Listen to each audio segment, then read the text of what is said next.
আলাইকুম প্রিয় শিক্ষার্থীবৃন্দ, আপনাদের সবাইকে বেসিক ক্যাম্পাসের পক্ষ থেকে শুভেচ্ছা ও স্বাগতম। আমার আজকের আলোচনার বিষয় হচ্ছে নবম দশম শ্রেণীর বাংলা প্রথম পত্রের গদ্য নিয়ে, যে গদ্যটির নাম হচ্ছে আমাটির ভেপু। তাহলে বন্ধুরা, আমাদেরকে এই গদ্যটি জেনে নেওয়ার আগে জেনে নিতে হবে সর্বপ্রথম তার কবি পরিচিতি, পাঠ পরিচিতি, শব্দার্থ, বিশেষ কিছু তথ্য এবং সব মূল সেটা হচ্ছে আমাদের আগে গল্পটা খুব ভালো করে বুঝতে হবে এবং তারপর আমরা দেখব সেটা সৃজনশীল প্রশ্নের নমুনা এবং সেটার উত্তর। তাহলে বন্ধুরা, সর্বপ্রথম আমরা কবি পরিচিতিতে চলে যাব। তাহলে আমরা দেখব যে এই আমাটির ভেপুটা কে লিখেছেন। তাহলে বন্ধুরা, এখানে দেওয়া আছে আমাটির ভেপুটি লিখেছেন হচ্ছে বিভূতিভূষণ বন্দ্যোপাধ্যায়। আমাটির ভেপুর রচয়িতার নাম হচ্ছে বিভূতিভূষণ বন্দ্যোপাধ্যায়। এখন আমরা বিভূতিভূষণ বন্দ্যোপাধ্যায়ের কিছু তথ্য আমরা এখন জেনে নেব। কবি পরিচিতি এখন আমরা জানবো। প্রথমত আমাদেরকে জেনে নিতে হবে তার জন্ম। তিনি কত সালে জন্মগ্রহণ করেছিলেন? খ্রিস্টাব্দ অর্থাৎ ইংরেজি সালের 1894 সালের 24 পরগনার মুরারিপুর গ্রামে তিনি জন্মগ্রহণ করেছিলেন। তাহলে বন্ধুরা, আমাদেরকে খুব ভালো করে মনে রাখতে হবে এই সালটা এবং এই স্থানটা, তিনি কোথায় জন্মগ্রহণ করেছিলেন। তার জন্ম হচ্ছে 1894 সালে 24 পরগনার মুরারিপুর গ্রামে। তবে বন্ধুরা, পাঠ্য বইয়ে দেওয়া আছে মাতুলালয়ে, এখানে আমি সেটা উল্লেখ করিনি। তবে তোমাদের জেনে রাখা খুবই প্রয়োজন যে মাতুলালয় বলতে মায়ের বাড়ি বোঝানো হচ্ছে। এখানে অনেকে ভুল করে থাকেন যে মাতুলালয় হচ্ছে স্থানের নাম। তবে বন্ধুরা, এখানে মাতুলালয় স্থানের নাম না, এখানে মাতুলালয় হচ্ছে তার মায়ের বাড়ি অর্থাৎ মামার বাড়িতে অথবা নানার বাড়িতে তিনি হচ্ছে জন্মগ্রহণ করেছিলেন। কত সালে? 1894 সালের এই স্থানে। এখন বন্ধুরা, আমরা জেনে নিব তার মৃত্যু। তিনি কত সালে মৃত্যুবরণ করেন? তিনি হচ্ছে 1950 সালের 1 সেপ্টেম্বর ঘাটশিলায় মৃত্যুবরণ করেন। তাহলে বন্ধুরা, আমরা জেনে নিলাম তার জন্ম এবং মৃত্যু। আমাদেরকে এই দুটা সাল খুব ভালো করে মনে রাখতে হবে, খুব ভালো করে আয়ত্ত করে নিতে হবে। জন্ম ছিল 1894 সালে এবং মৃত্যু হচ্ছে 1950 সালে। এবার আমরা বন্ধুরা তার বিশেষ কিছু তথ্য, অর্থাৎ তিনি কবি হিসেবে কি কি করেছেন বা তার বৈশিষ্ট্যগুলো আমরা এখন জেনে নিব। সর্বপ্রথম আমরা জেনে নিব তিনি ছিলেন শরৎচন্দ্র, অর্থাৎ এই শরৎচন্দ্র কিন্তু আমাদের হচ্ছে একজন কথা সাহিত্যিক কবি, সর্বপ্রথম মানে বিখ্যাত একজন কবি। এই শরৎচন্দ্রের পরে বাংলা কথা সাহিত্যের জনপ্রিয় কবি ছিলেন আমাদের বিভূতিভূষণ বন্দ্যোপাধ্যায়। তাহলে আমরা একটা পয়েন্ট জানলাম এই বিভূতিভূষণ বন্দ্যোপাধ্যায় কবি বিষয়ে। তার পরবর্তীতে আমরা জানবো যে দেওয়া আছে তার অনবদ্য সৃষ্টি, অর্থাৎ তার অনন্য মানে সবচেয়ে বিখ্যাত বা খুবই সুন্দর সৃষ্টিটা ছিল পথের পাঁচালী উপন্যাস। এটা পথের পাঁচালী, এটা ছিল উপন্যাস, এটা খুবই বিখ্যাত এবং অনন্য একটা সৃষ্টি ছিল আমাদের বিভূতিভূষণ বন্দ্যোপাধ্যায় কবির। এরপরে আমরা জানবো তিনি কি পুরস্কার পেয়েছিলেন। রবীন্দ্র পুরস্কারে ভূষিত হয়েছিলেন ইছামতি উপন্যাসের জন্য 1951 সালে। এই পয়েন্টটা আমাদের খুব ভালো করে মনে রাখতে হবে। তিনি হচ্ছে 1951 সালে ইছামতি উপন্যাসের জন্য রবীন্দ্র পুরস্কারে ভূষিত হয়েছিলেন। তাহলে বন্ধুরা, এটা ছিল তার বিশেষ কিছু তথ্য। এরপরে আমরা জেনে নিব তিনি কি কি রচনা করেছিলেন তার কবি সাহিত্যিক জীবনে। তাহলে বন্ধুরা, এখানে দেখতে পাচ্ছি আমরা এখন আমরা দেখবো তার উল্লেখযোগ্য রচনা। এখানে দেওয়া আছে তার সর্বপ্রথম আমরা জানবো তিনি কি কি গল্প গ্রন্থ রচনা করেছিলেন, অর্থাৎ কি কি গল্প লিখেছিলেন। তিনি গল্প এখানে 3টা দেওয়া আছে, পাঠ্য বই আমাদের 3টা দেওয়া ছিল, যেগুলোর নাম হচ্ছে মেঘ মোল্লার, আরেকটা হচ্ছে মৌরি ফুল, আরেকটা হচ্ছে যাত্রা বদল। এগুলো ছিল আমাদের গল্প গ্রন্থ, অর্থাৎ গল্প লিখেছিলেন তিনি এই 3টা। এগুলোর নাম খুব ভালো করে মনে রাখতে হবে। এরপরে দেওয়া আছে উপন্যাস। তিনি কি কি উপন্যাস রচনা করেছিলেন? তার উপন্যাসগুলোর নাম হচ্ছে পথের পাঁচালী, অপরাজিতা, আরণ্যক, ইছামতি, দৃষ্টিপ্রদীপ। তাহলে বন্ধুরা, আমি আরেকবার রিপিট করতেছি, খুবই গুরুত্বপূর্ণ এই পয়েন্টটা। তিনি কি কি উপন্যাস রচনা করেছিলেন? পথের পাঁচালী, অপরাজিতা, আরণ্যক, ইছামতি এবং দৃষ্টিপ্রদীপ। এবার আমরা জানবো তার পিতামাতা সম্পর্কে। তার পিতামাতার নাম কি ছিল? তার মাতার নাম ছিল মৃণালিনী দেবী এবং পিতার নাম হচ্ছে মহানন্দ বন্দ্যোপাধ্যায়। বন্ধুরা, আমাদের পাঠ্য বইয়ে দেওয়া আছে মহানন্দা বন্দ্যোপাধ্যায়, কিন্তু সেটা হচ্ছে ভুল দেওয়া আছে, কারণ এখানে আকারটা ভুলবশত পড়ে গিয়েছিল হয়তোবা, কিন্তু এখানে পিতার নামটা হবে আমাদের মহানন্দ বন্দ্যোপাধ্যায়। তাহলে মাতা পিতার বৈশিষ্ট্য আমরা জানলাম। মাতার নাম হচ্ছে মৃণালিনী দেবী এবং পিতার নাম হচ্ছে মহানন্দ বন্দ্যোপাধ্যায়। এখন আমরা বিভূতিভূষণ বন্দ্যোপাধ্যায়ের শিক্ষা ও পেশা সম্পর্কিত তথ্যগুলো জানবো। এখানে দেওয়া আছে তিনি বনগ্রাম স্কুল থেকে 1914 সালে ম্যাট্রিক অর্থাৎ এসএসসি, কলকাতা রিপন কলেজ থেকে প্রথম বিভাগে আইএ অর্থাৎ ইন্টার মানে হচ্ছে আমাদের এই যে এইচএসসি আছে সেটা, এবং ডিস্টিংশনে বিএ ডিগ্রি লাভ করেন। হুগলি, কলকাতা ও ব্যারাকপুরের বিভিন্ন স্কুলে শিক্ষকতা করেন। তাহলে বন্ধুরা আমরা জানতে পারলাম তিনি কোথায় কোথায় শিক্ষা গ্রহণ করেন, কত সালে, এবং তার পেশা ছিল হচ্ছে বিভিন্ন স্কুলে কি করেছিলেন, শিক্ষকতা করেছিলেন। তাহলে বন্ধুরা এটা ছিল আমাদের হচ্ছে বিভূতিভূষণ বন্দ্যোপাধ্যায়ের কবি পরিচিতি, অর্থাৎ তার বৈশিষ্ট্যগুলো, তিনি হচ্ছে কি ছিলেন, কি পুরস্কার পেয়েছিলেন, কি কি রচনা করেছিলেন, এগুলো। এখন বন্ধুরা আমরা জানবো গল্প সম্পর্কিত কিছু তথ্য। তাহলে গল্প সম্পর্কিত তথ্য আমরা এখন জেনে নেই। এখানে দেওয়া আছে সর্বপ্রথমে উৎস ও পরিচিতি।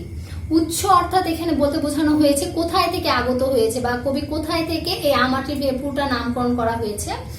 আমাটির ভেপু গল্পটি বিভূতিভূষণ বন্দ্যোপাধ্যায়ের পথের পাঁচালী থেকে সংগৃহীত করা হয়েছে। বন্ধুরা আমরা জেনেছিলাম পথের পাঁচালী হচ্ছে একটা উপন্যাস, এর অর্থাৎ হচ্ছে আমাটির ভেপু যেটা নামকরণ করা হয়েছে, এই গল্পটা নেওয়া হয়েছে উপন্যাস থেকে। সেই উপন্যাসের নাম হচ্ছে পথের পাঁচালী। তাহলে বন্ধুরা এবার আমরা জেনে নিব ভাষা ও ছন্দ। আমাদের যে আমাটির ভেপু গল্পটা রয়েছে সেটা কোন ভাষায় রচিত হয়েছে, কারণ আমরা সেটা জেনে নেব। তাহলে গল্পটি সাধু ভাষায় রচিত। বন্ধুরা আমরা জানি সাধু চলিত, আমরা সবাই জানি। তো এখানে বলা হয়েছে গল্পটি সাধু ভাষায় রচিত করা হয়েছে, তবে চরিত্র সমূহের সংলাপে কথ্য ভাষা ব্যবহার করা হয়েছে। অর্থাৎ আমরা মুখে মুখে যে ভাষা, অনেকে আঞ্চলিক ভাষা ব্যবহার করে থাকে, সেগুলো ভাষা ব্যবহার করা হয়েছে যখন কথোপকথন হয়েছে চরিত্রগুলোর মধ্যে। তাহলে এখানে ভাষা আমরা বলতে পারি সাধু ভাষা, তবে চরিত্রের মধ্যে কথ্য ভাষা ব্যবহৃত হয়েছে। এরপরে বন্ধুরা আমরা জানবো চরিত্রগুলো, এর মধ্যে কি কি চরিত্র, এই গল্পটির মধ্যে কি কি চরিত্র দেওয়া আছে। তাহলে কেন্দ্রীয় চরিত্র দুটি আছে, একটা হচ্ছে দুর্গা ও অপু। এদেরকে নিয়ে হচ্ছে কাহিনীটা। তার বাবার নাম, তার বাবা আছে এবং তার মা আছে। তার বাবার নাম ছিল হরিহর এবং মায়ের নাম হচ্ছে সর্বজয়া। তাহলে বন্ধুরা এগুলো হচ্ছে খুবই গুরুত্বপূর্ণ টপিক, এগুলো খুব ভালো করে আয়ত্ত করতে হবে এবং চরিত্রটা মনে রাখতে হবে যে কেন্দ্রীয় চরিত্র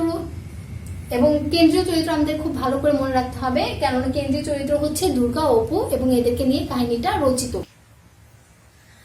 বন্ধুরা এখন আমরা গল্পটা বুঝবো যে গল্পের মধ্যে আমাদের কি বলা হয়েছে। গল্পটা শুরু হয় এরকম করে, সকালবেলায় অপু হচ্ছে হরিহরের পুত্র অপু রোয়াকে বসে অর্থাৎ বারান্দায় বসে খেলা করছিল। তখনই দুর্গা সতর্কতা অনুসারে তাকে কাঁঠাল তলা থেকে ডাক দেয়, চুপি সারে ডাক দেয়, এবং অপু তাকে তার ডাকে সাড়া দেয় এবং তাকে বলে যে কি হয়েছে দিদি। দুর্গার হাতে থাকে হচ্ছে কচি আম, সেটা হচ্ছে নারকেলের মালার মধ্যে সে নিয়ে আসে এবং অপুকে বলে যে হচ্ছে তেল আর নুন নিয়ে আসতে, সেগুলো তারা ঝাড়াই করে খাবে এবং সাবধানে আনতে বলে, কেননা তার মাকে অর্থাৎ সর্বজয়াকে খুবই ভয় পেত। তারপর তারা হচ্ছে যখন খাচ্ছিল তখন দুর্গা মনে হলো যে যদি লঙ্কা দেওয়া হয় তাহলে এই কচি জানো আমটা খুব আরো মজাদার লাগবে। তখন সে অপুকে বললো যে লঙ্কাটা নিয়ে আসতে। তখন অপু যে কথাটা বললো যে তার কাপড় বাসি এবং সে যদি রান্নাঘরে এই অবস্থায় ঢুকে এবং তার মা যদি টের পায় তাহলে তাকে খুব বকা দিবে। এটা কিন্তু একটা কুসংস্কার যে বাসি কাপড়ে রান্নাঘরে তখনকার সমাজে প্রবেশ করতে দেয় না, গ্রামীণ সমাজে। এটা হচ্ছে একটা কুসংস্কার। তারপর বন্ধুরা বলা হয়েছিল তারা যখন আমটা খাচ্ছিল তখন তার মায়ের হঠাৎ প্রবেশ ঘটে এবং তারা খুব ভয় পেয়ে যায়। তারা চুপ করে হচ্ছে কাঁঠাল তলার ওখানে চলে যায় এবং যে আমগুলো তারা আস্তে ধীরে খাচ্ছিল সেগুলো হচ্ছে তারা গিলতে শুরু করে। তারপর তার মা যেহেতু ডাক ছিল, অপু এবং দুর্গা যদিও তার মায়ের ডাক শুনে তারা ছিল, কিন্তু তার মাকে সাড়া দেয়নি, কারণ তার মাকে তারা খুবই ভয় পেত। তারপর তারা তার মায়ের কাছে আসলো এবং তার মাকে বললো যে তাদের খুব খিদে পেয়েছে এবং তার মা যখন শশা কাটার জন্য ব্যস্ত হয়ে গেল, শশা কেটে অপুকে দিল। অপু যখন খেলো তারপর বললো যে আমার দাঁত টকে গেছে। তখন তার মা বুঝতে পারলো যে তারা অবশ্যই আম খেয়েছে। তখন যেই তাদের বকা দিতে যাবে তখনই হচ্ছে কথাটা চাপা পড়ে যায় গোয়ালিনী আসার কারণে। স্বর্ণ গোয়ালিনী তখন গায়ে ধুইতে আসছিল, তার কারণে কথাটা চাপা পড়ে যায়। তারপর দেখায় আমাদের দুপুরের কাহিনী। দুপুরের মধ্যে হচ্ছে হরিহর বাসায় যখন ফেরে, মানে হচ্ছে বিশ্রামের জন্য, ভাত খাওয়ার জন্য যখন বাসায় ফেরে, তখন তার সর্বজয় এবং হচ্ছে হরিহরের মধ্যে যে কথোপকথন হয় তারপরে ব্যাখ্যা দেওয়া আছে যে হরিহর হচ্ছে কাজ করতো অনন্যা রায়ের বাড়িতে, গোমস্তার কাজ করতো। তবে সে কি ছিল, একজন পুরোহিত ছিল অর্থাৎ পণ্ডিত ছিল। সে বাড়ি বাড়িতে গিয়ে পণ্ডিত মানে হচ্ছে তাদের ধুলো দিয়ে আসতো, তাদের বাড়ি শুদ্ধ মন্থন করে আসতো এবং তাদের হচ্ছে কি ধুলো দিয়ে আসতো। এভাবে সে কিছু টাকা পয়সা অর্জন করতো।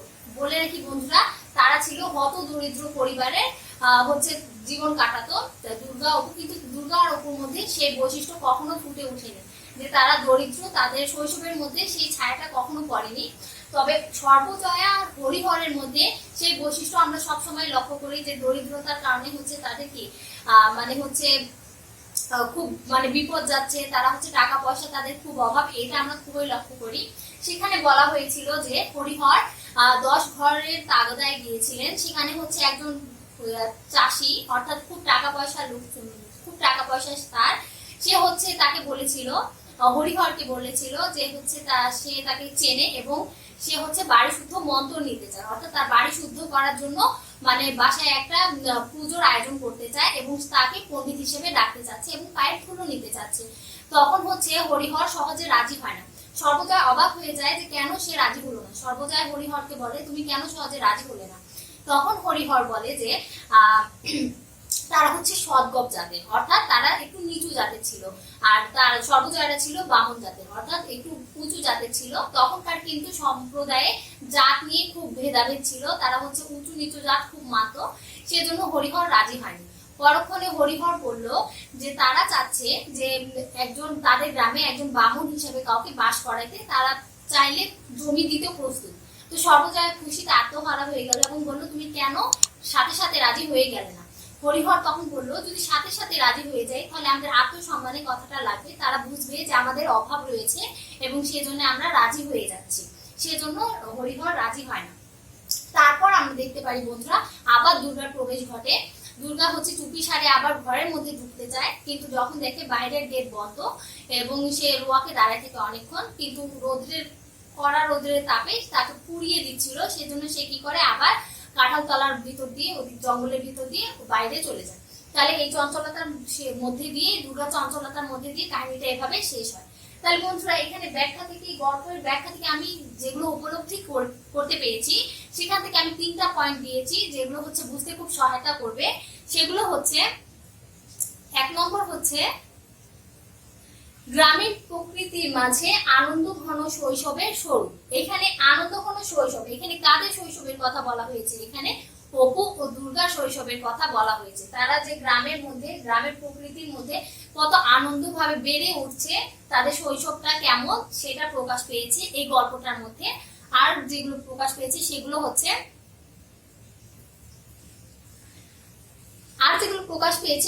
হচ্ছে ভাই বোনের মাঝে মমত্বপূর্ণ সম্পর্কের পরিচয়, অর্থাৎ তাদের মধ্যে যে দুষ্টু মিষ্টি কথাবার্তা ছিল, তাদের আচার আচরণ ছিল এবং হচ্ছে যেগুলো বৈশিষ্ট্য ছিল সেগুলো আমরা তাদের সম্পর্কটা মানে বুঝতে পারছি এই গল্পটা পড়ে। তাহলে এটা একটা পয়েন্ট আমরা উপলব্ধি করতে পেরেছি যে প্রথম পয়েন্টটা হচ্ছে গ্রামীণ প্রকৃতির মাঝে আনন্দঘন শৈশবের স্বরূপ অপু আর দুর্গা, এবং ভাই ও বোনের মাঝে মমত্বপূর্ণ সম্পর্কের পরিচয়।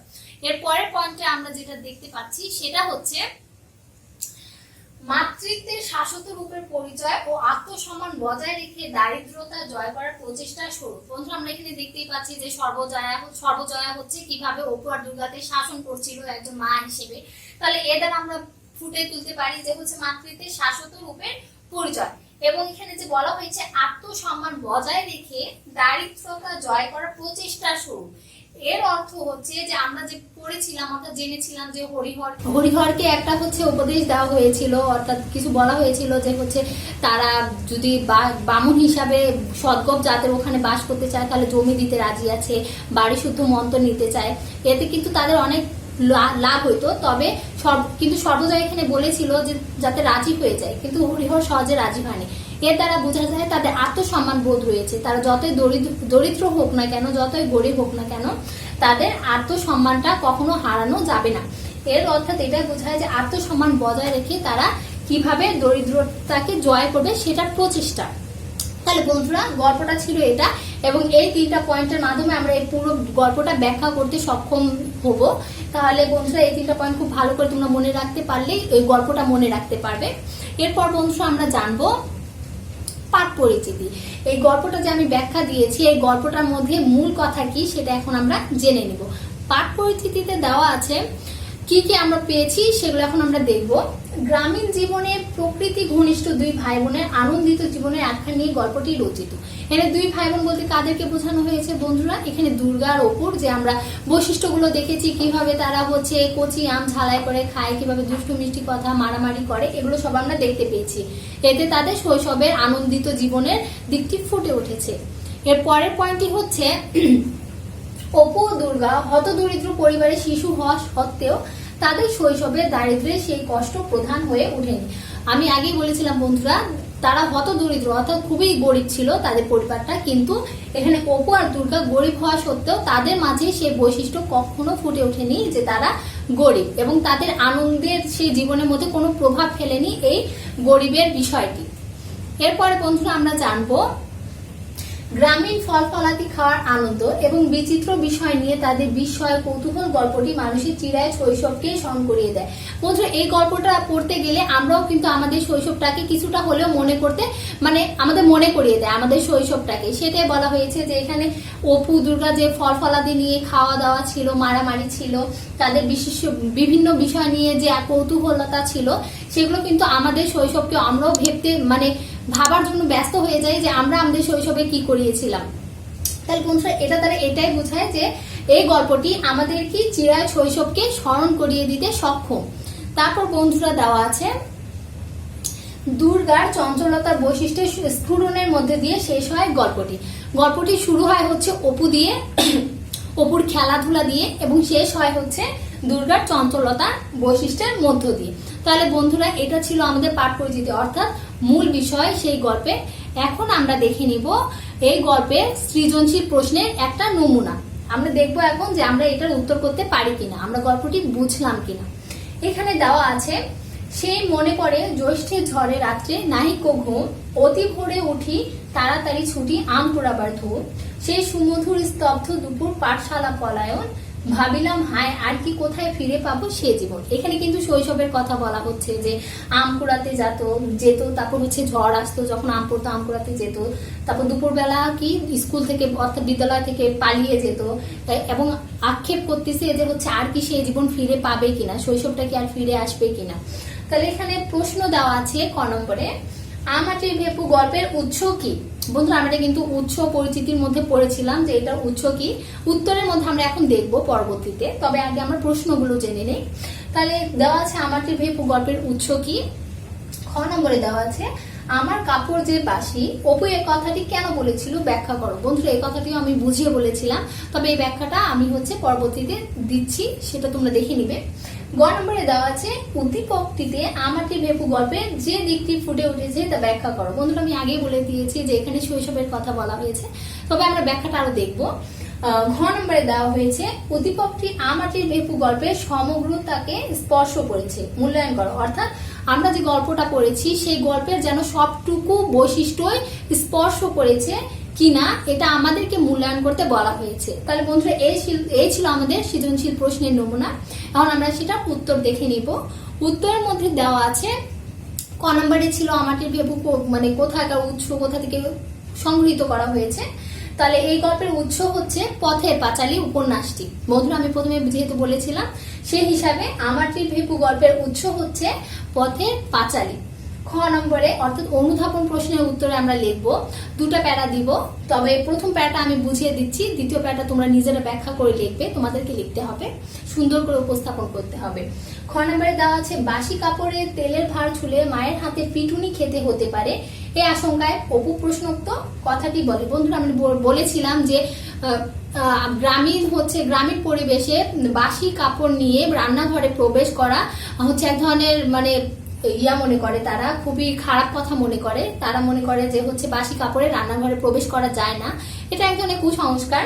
আর এবং এজন্য তার মায়ের হাতে তাকে মারও খেতে হতে পারে, এই আশঙ্কায় কি অপু এই কথাটি বলেছিল। তাহলে গ নম্বরে দেওয়া ছিল বন্ধুরা কোন দিকটি ফুটে উঠেছে উদ্দীপকের সাথে। আর উদ্দীপকে আমাটির ভেপু গল্পের চিরায় শৈশবের দিকটি ফুটে উঠেছে, বন্ধুরা যেটা আমি বলেছিলাম। ঘ নম্বরে দেওয়া আছে মাটির ভেপু গল্পের মূল উপস্থাপনায় ছিল মানুষের শৈশবকে তুলে ধরা, আর উদ্দীপকটি গল্পের সে দিকটি স্পর্শ করেছে বলে বলা যায়, তার সমগ্রতাকে স্পর্শ করেছে। ঘয়ের প্রশ্ন ছিল বন্ধুরা যে সমগ্রতা অর্থাৎ আমাদের যে গল্পটা আমরা পড়েছি সেই গল্প এবং উদ্দীপক দুটো সেম কিনা, অর্থাৎ সাদৃশ্যতা রয়েছে কিনা, অর্থাৎ সম্পূর্ণটা স্পর্শ করেছে কিনা সেটা। তাহলে বন্ধুরা আমরা উদ্দীপকে দেখতেই পাচ্ছিলাম যে সেখানে কি করা হয়েছে, মানুষের যে শৈশব রয়েছে সেটা নিয়ে বলা হয়েছে, এবং আমরা আমাদের গদ্যের মধ্যে অর্থাৎ মাটির ভেপু গল্পের মধ্যেও দেখতে পেয়েছি যে সেখানে কি বিশেষ করে শৈশবের কথাই বলা হয়েছে। তাই আমরা সহজেই বলতে পারি যে কি এখানে সমগ্র দিকটাই স্পর্শ করা হয়েছে। তারপর বন্ধুরা তোমরা হচ্ছে 4টা প্যারায় সেটা ব্যাখ্যা করে সুন্দরভাবে উপস্থাপন করবে। তাহলে বন্ধুরা এ ছিল আমাদের আজকের মাটির ভেপু গদ্যের হচ্ছে বিশ্লেষণ করে দিয়েছি আমি। তাহলে বন্ধুরা আজ এই পর্যন্তই, আশা করি তোমরা সবাই বুঝতে পেরেছো। এভাবেই নতুন নতুন এসএসসি নবম দশম শ্রেণীর নতুন নতুন ভিডিও পাওয়ার জন্য আমাদের চ্যানেলটিকে সাবস্ক্রাইব করবে, আমাদের চ্যানেলের পাশে থাকবে। সবাই সুস্থ থাকবে, ভালো থাকবে, ধন্যবাদ।